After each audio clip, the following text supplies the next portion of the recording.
අවුරුදු 21 වයසේ කොල්ලෝ 4 දෙනෙක්. කවුරු 4 දෙනෙක්ද? තරුණ ළමයි 4 දෙනෙක් වාඩි කරලා තියෙනවා. එක්කෙනෙක් අගන් එක්කෙනෙක් මේ ගෑන් ළමයා කෙරෙහි රාග සිතින් බලන කෙනෙක්.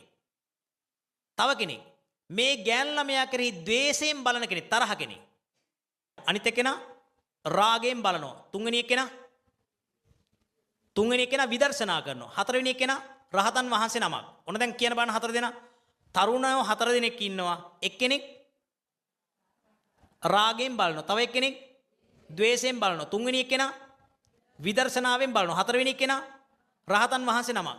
ඒ 4 දෙනාම අර ගෑනු ඒ 4 දෙනාටම අර ගෑන් ළමයා පේන්නේ එකම විදියටද වෙනස් විදියටද? ඈ? අනේ ගොංකම. වෙනස් විදියටලු පේන්නේ. ඇයි? එක්කෙනෙකුට පේනවා ගෑන් ළමෙක් වගේ. අනිත් එක්කෙනෙකුට පේනවා තලගොයෙක් වගේ. අනිත් එක්කෙනෙකුට පේනවා ඩයිනෝසරස් වගේ. එහෙම පේනවද? ඔක්කොටම පේන්නේ එකම විදියට. ආගන්න. හැබැයි එක්කෙනෙක් බලනවා මේ විදියට. රාගයෙන් බලනවා. රාගයෙන් බලන කෙනාට උපදින්නේ රාගසිත.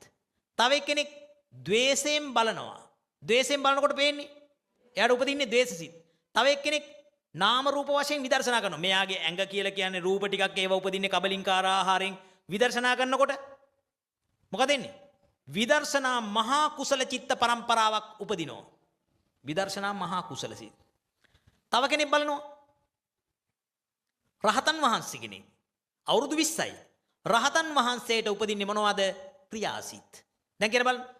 රාගෙන් බලපු කෙනාට රාගසිත. ද්වේෂයෙන් බලපු කෙනාට ද්වේෂසිත. විදර්ශනාවෙන් බලපු කෙනාට විදර්ශනා මහා කුසල සිත්.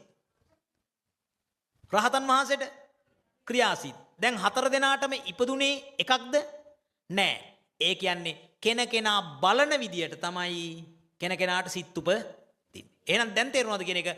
අපි සියලු දෙනාම දැන් අද ඉඳලා බලන්නට පුරුදු වෙන්න ඕන කොහොමද? ඇත්ත ඇති හැටියෙන්. ඒ කියන්නේ අපිට ඉස්සරහින් තමන්ගේ දරුවා දකින්නකොට, තමන්ගේ සැමියා දකින්නකොට, තමන්ගේ බිරිඳ දකින්නකොට, මුණුපුරා මිනිපිරිය දකින්නකොට මේ මගේ දරුවා කියලා ආත්ම ස්නේහය ඇති වෙලා මේ දරුවා කෙරෙහි ඇතිවන රාග සිත් නිසා මොකද වෙන්නේ? ඔබව සතර අපායට දක්වා ගෙනියන්න පුළුවන්. එහෙනම් මොකද කරන්න ඕන? දරුවා දකිද්දි මේ දරුවා කනබොන ආහාරයෙන් හැදිච්ච ඇඟක් කිය එය මගේ දරුවා කියලා සත්වයක් පුද්ගලයෙක් කියලා ගන්න නොහැකිය. එය හේතුවක ඵලයක්ය වශයෙන් බලන්න පුළුවන්ද බැරිද? අපච්චි මුළු දවසේම බැලුවේ නැති වුණාට කමන්නේ. විනාඩියක් බලන්න. දවසකට විනාඩියක්.